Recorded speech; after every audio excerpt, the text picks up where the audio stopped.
Hello అందరికీ, అందరు ఎలా ఉన్నారు? అమ్మ ఆవకాయ ఎవరికైనా బోర్ కొడతాయో చెప్పండి. ఈ సంవత్సరం మీ ఇంట్లో ఈ ఆవకాయ పచ్చడి ఎలా పెట్టుకున్నారో కమెంట్ చేయండి. సంవత్సరం పాటు చెక్కు చెదరకుండా పక్కా కొలతలతో చేసిన ఈ ఆవకాయ పచ్చడిని ఖచ్చితంగా ఇంట్లో ఒకసారి ట్రై చేయండి. నాకు కామెంట్ కూడా చేయండి, అస్సలు మర్చిపోకండి. నేను ఈ ఆవకాయ పచ్చడి కోసం 10 మీడియం సైజ్ మామిడికాయలు తీసుకున్నా. నేను తీసుకున్న ఈ 10 మామిడికాయలు ముక్కల్లో నాకు 3 kgs వచ్చాయన్నమాట. అన్ని కాయలు ఇలా ముక్కలుగా కట్ చేసుకున్నాము. మరీ చిన్నగా కాకుండా ఇలా మీడియంగా కట్ చేసుకున్నాం అనమాట. మేము అన్ని ముక్కలకి పిక్కలు వచ్చేలా ఖచ్చితంగా చూసుకోవాలి. అప్పుడే పచ్చడిలోకి ముక్కలు తొందరగా మెత్తబడకుండా ఎన్ని రోజులైనా గట్టిగా ఉంటాయన్నమాట. ఇలా కట్ చేసుకున్న అన్ని మామిడి ముక్కల్ని పైన తెల్లటి పొరని తొలగించి ఫ్యాన్ గాలికి ఒక 10 నిమిషాలు ఆరనివ్వండి. ఏమైనా తేమ ఉంటే పోతుంది అనమాట. కేజీలో చూస్తే 3 kgలు వచ్చాయి. అలాగే కప్పులతో కొలుచుకొని తీసుకుంటే 8 కప్పులు ముక్కలు వచ్చాయి నాకు. వేరే ఒక గిన్నెలో 1/2 కప్పు వరకు ఆయిల్ తీసుకొని ఈ ముక్కలన్నిటినీ కొంచెం కొంచెం తీసుకుంటా అన్ని ముక్కలకు ఆయిల్ పట్టించాలన్నమాట. ఈ అన్ని ముక్కలకి ఆయిల్ పట్టిన తర్వాత వీటిని కాసేపు పక్కన పెట్టుకుందాం.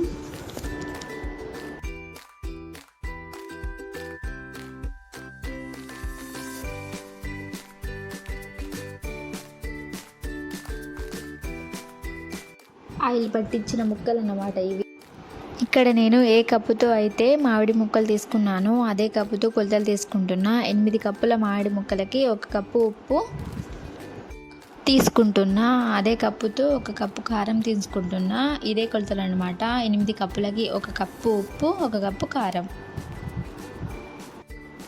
3/4 వంతు ఆవాలు కూడా మెత్తగా మిక్సీ పట్టి తీసుకోవాలన్నమాట. మధ్య మధ్యలో ఆగుకుంటే మిక్సీ పట్టాలి.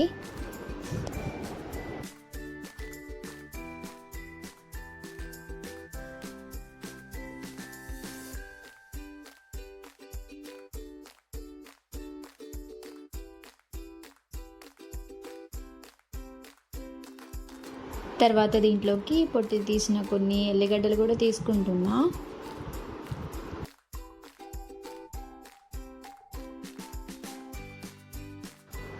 పావు వంతు మెంతులు. ఈ మెంతులను మంచిగా వేయించి చల్లారిన తర్వాతే మిక్సీ పట్టి తీసుకోవాలన్నమాట మెంతి పొడిని.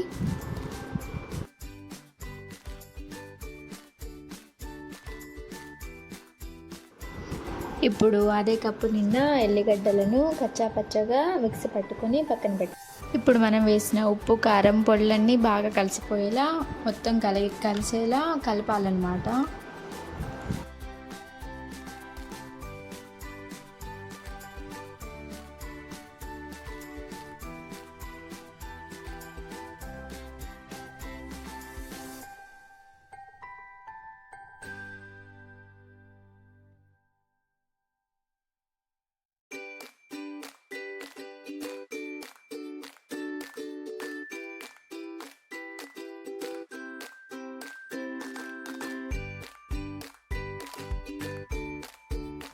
ఇప్పుడు మన మామిడికాయ ముక్కలని కొంచెం కొంచెం వేసుకుంటూ ఈ పొల్లల్లో కలుపుకోవాలి. ఈ కారం మొత్తం అన్ని ముక్కలకు పట్టేలా బాగా కలుపుకోవాలి.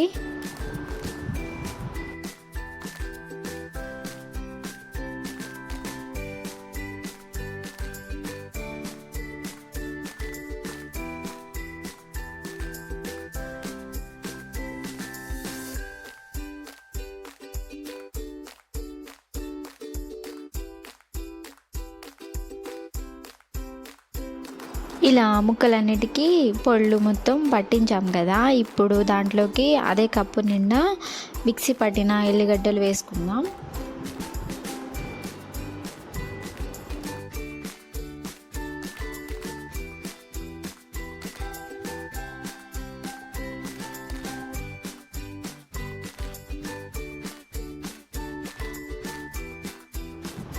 ఇప్పుడు అదే కప్పు నిండా 2 కప్పుల ఆయిల్ పోసుకోవాలి. ఇదే కొలత అన్నమాట పచ్చడికి. 8 కప్పుల మామిడి ముక్కలకి 1 కప్పు ఉప్పు, 1 కప్పు కారం, 1/4 కప్పు ఆవపొడి, 1/4 కప్పు ఏమో మెంతి పొడి, 1 కప్పు ఎల్లిగడ్డలు, 2 కప్పుల ఆయిల్. పర్ఫెక్ట్గా తయారవుతుంది పచ్చడి. ఈ ఆయిల్ మొత్తం ముక్కలకి బాగా పట్టేలా కలుపుకోవాలన్నమాట ఒక 2 నిమిషాలు. ఈ పచ్చడి మొత్తాన్ని ఒక ప్లాస్టిక్ జార్లో వేసుకొని మూత పెట్టి 3 డేస్ వరకు పక్కకు పెట్టుకోవాలి. అసలు మూత తీసి చూడకూడదు అనమాట 3 డేస్ వరకు.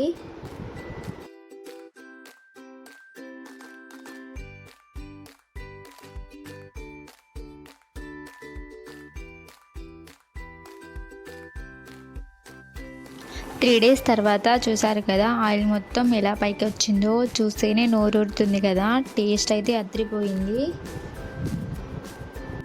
నాకైతే ఈ కొలతలు పర్ఫెక్ట్గా సరిపోయాయి. ఉప్పు కారం ఇంకా అసలు ఇంకేం పట్టలే నాకు. ఈ పచ్చడి మొత్తాన్ని ఒక పెద్ద గిన్నెలోకి తీసుకొని మొత్తం బాగా కలిపి తీసుకోవాలి. ఎందుకంటే ఆవపొడి కింద అడుగు బాగాన ఉండిపోతుంది. ఇలా ఒకసారి మొత్తం బాగా కలిపి తీసుకోవాలన్నమాట. మళ్ళీ జార్లోకి తీసుకుంటే అసలు చెక్కు చెదరకుండా సంవత్సరం మొత్తం హ్యాపీగా తినచ్చు. అంతే, సంవత్సరం పాటు నిల్వ ఉండే పచ్చడి రెడీ. ఈ వీడియో మీకు నచ్చిందని అనుకుంటున్నా. నచ్చితే లైక్ చేసి మీ ఫ్రెండ్స్ అండ్ ఫ్యామిలీకి షేర్ చేయండి. ఇలాంటి మరిన్ని వీడియోల కోసం మా ఛానల్ని సబ్స్క్రైబ్ చేసుకోండి. Thank you for watching.